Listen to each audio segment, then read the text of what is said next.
Hello everyone, in this video I will review Arch Linux Hyprland. Arch Linux with Hyprland is a lightweight yet highly customizable setup that blends Arch's rolling release power with Hyprland's modern animated tiling window manager.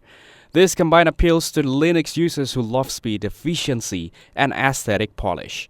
Hyprland stands out for its smooth animations, flexible layouts, and wide lens support, making it a great choice for people who want a futuristic, clean desktop experience.